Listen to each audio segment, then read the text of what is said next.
லேண்டுக்கான approval வாங்கிட்ட அப்புறம் நம்ம பண்ண வேண்டிய முக்கியமான வேலை அடுத்து என்ன அப்படின்னா, நம்ம லேண்டுக்கு ஒரு ஃப்ளோர் பிளான் ரெடி பண்ணணும். இப்ப இந்த ஃப்ளோர் பிளான்னா என்னன்னு தெரியல அப்படின்னா, இதுக்கு பேர் தான் வந்து பார்த்தீங்கன்னா, 2டி ஃப்ளோர் பிளான் அப்படின்னு சொல்றோம். அதாவது நம்ம வீட டாப் வியூலேருந்து பார்த்தா என்னென்னலாம் தெரியுமோ, அதுக்கு பேர் தான் இந்த 2டி ஃப்ளோர் பிளான். இதில வந்து பெட்ரூம் எங்க இருக்கு? என்ன சைஸ்ல இருக்கு? பாத்ரூம், கிச்சன் இதெல்லாமே வந்து பார்த்தீங்கன்னா, நம்ப முன்கூட்டியே வந்து பார்த்தீங்கன்னா, ரெடி பண்ணிக்கிறதுக்கு பேரு தான் 2டி ஃப்ளோர் பிளான் சொல்றோம். இந்த டிராயிங் வந்து பார்த்தீங்கன்னா, ரெடி பண்ணோம். அதுதான் அடுத்த ஸ்டெப்பு. ஆனா, இதில வந்து ஒரு விஷயம் இருக்கு.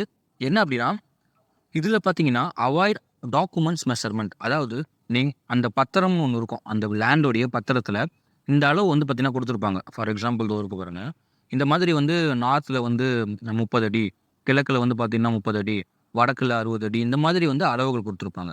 பெரும்பாலான நபர் என்ன பண்றாங்கன்னா, இந்த அளவுகள வச்சு தான் பிளான் போட்டுர்றாங்க. இப்படி போடும்போது கண்டிப்பா வந்து பார்த்தீங்கன்னா, நம்ப எக்ஸிக்யூட் பண்ணும்போது, அதாவது அந்த பிளான வச்சு சைட்ல எக்ஸிக்யூட் பண்ணும்போது, அ கண்டிப்பா கரெக்ட்டா வராது. என்ன கரெக்ட்டா வராது அப்படின்னா, சப்போஸ் வந்து அவங்க சொல்ற அளவுக்கு ஒரு பிளான் நம்ம போட்டுர்றோம். ஓகேவா? இது ஒரு பிளான் இருக்கு. இது வந்து 30 அடி, இது 60 அடி அப்படின்னு சொல்லிட்டு அந்த பத்திரத்தில இருக்க அளவ வச்சு ஒரு பிளான் போட்டுர்றோம். பிளான் போட்டுட்டு நம்ம வந்து செட் பேக் டிஸ்டன்ஸ் அப்படின்னு சொல்லிட்டு ஒண்ணு விடுவோம். செட் பேக் டிஸ்டன்ஸ்னா என்ன அப்படின்னா, வீட்ட சுத்தி எவ்வளோ இடம் விடுறது அப்படின்றது. இப்ப நம்ம பிளான்ல வந்து என்ன பண்றோம், கிளையண்ட்ட வச்சுக்கிட்டு வந்து இப்ப இங்கேருந்து எனக்கு வந்து ஓவராலா வந்து பார்த்தீங்கன்னா, ஒரு 3 அடி இருக்கணும் சார் அப்படின்னு சொல்லிட்டு நம்ம பிளான் பண்ணிடுறோம். ஓகேங்களா? இப்ப இது உள்ள இருக்கக்கூடிய இதுதான் வந்து பார்த்தீங்கன்னா ஹவுஸு.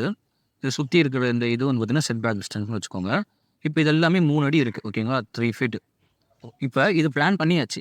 நம்ப இந்த அளவு எந்த அளவு வச்சு பிளான் பண்ணியிருக்கோம் அப்படின்னா, டாக்குமெண்ட்ல இருக்க அளவ வச்சு நம்ம பிளான் பண்ணியிருக்கோம். ஸோ இது எல்லாமே வச்சு நம்ம பண்ணிட்டோம்.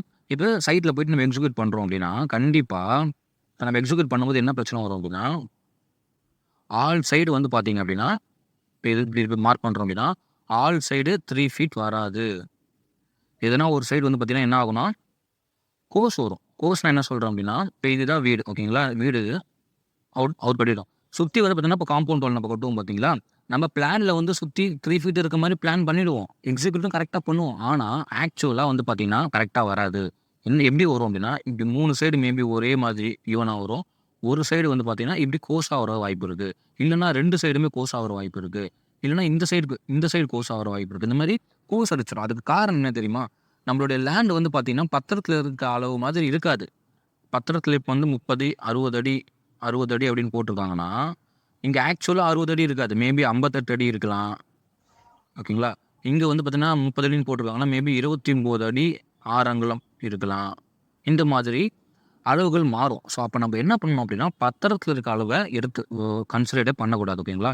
நம்ம என்ன பண்ணணும்னா, சைட்ல போயிட்டு டயகனல செக் பண்ணணும். டயகனல்னா என்ன அப்படின்னா, இங்க இருக்கு பார்த்தீங்களா, இப்ப இதுதான் ஒரு பிளாட்ன்னு வச்சுக்கோங்க. நம்ம என்ன பண்ணோம்னா, முதல்ல பிளான் போடுறதுக்கு முன்னாடி சைட்டுக்கு போயிடணும். சைட்டுக்கு போயிட்டு, நான் ஃபார் எக்ஸாம்பிள் இந்த ஒரு பிளாட் எடுத்துக்கிறேன். இங்க இருக்கு பார்த்தீங்களா, இந்த ஒரு பிளாட் எடுத்துக்கிறேன். ஓகேவா? இந்த பிளாட்டுக்கு இதுதான் நம்ம பிளாட் நம்ம வீடு கட்டப் போறோம் அப்படின்னா, ஆக்சுவலா சைட்டுக்கு போயிட்டு இந்த 4 அளவு இந்த சைடு, இந்த சைடு, இந்த சைடு ஆக்சுவலா என்ன அளவு இருக்கு? பத்திரத்தில இருக்க அளவ மறந்துறணும். ஓகேவா? இதில என்ன இருக்கு அப்படின்றத எடுத்துக்கணும். நோட் பண்ணிக்கணும். அதாவது நோட் எடுத்து நார்த் சைடு இந்த அளவு, சவுத் சைடு இந்த அளவுன்னு சொல்லிட்டு, நார்த் வந்து இவ்வளோ 30 அடி, சவுத் வந்து 40 அடி அப்படின்னு சொல்லிட்டு நோட் பண்ணிக்கணும். இந்த 4 அளவு எடுத்துக்கிட்டு, அதுக்கப்புறம் நம்ம வந்து பார்த்தீங்கன்னா, இந்த பிளாட்டோடைய இந்த கிராஸ் அளவு நம்ம எடுத்துக்கணும். இதுக்கு பேரு டயகனல்னு சொல்லுவோம். ஓகேவா? இந்த டயகனல் என்ன அப்படின்னு போட்டு டீன்னு போட்டு என்ன அளவோ அத எடுத்துக்கணும். அதே மாதிரி இந்த 4 அளவு ஓகேங்களா?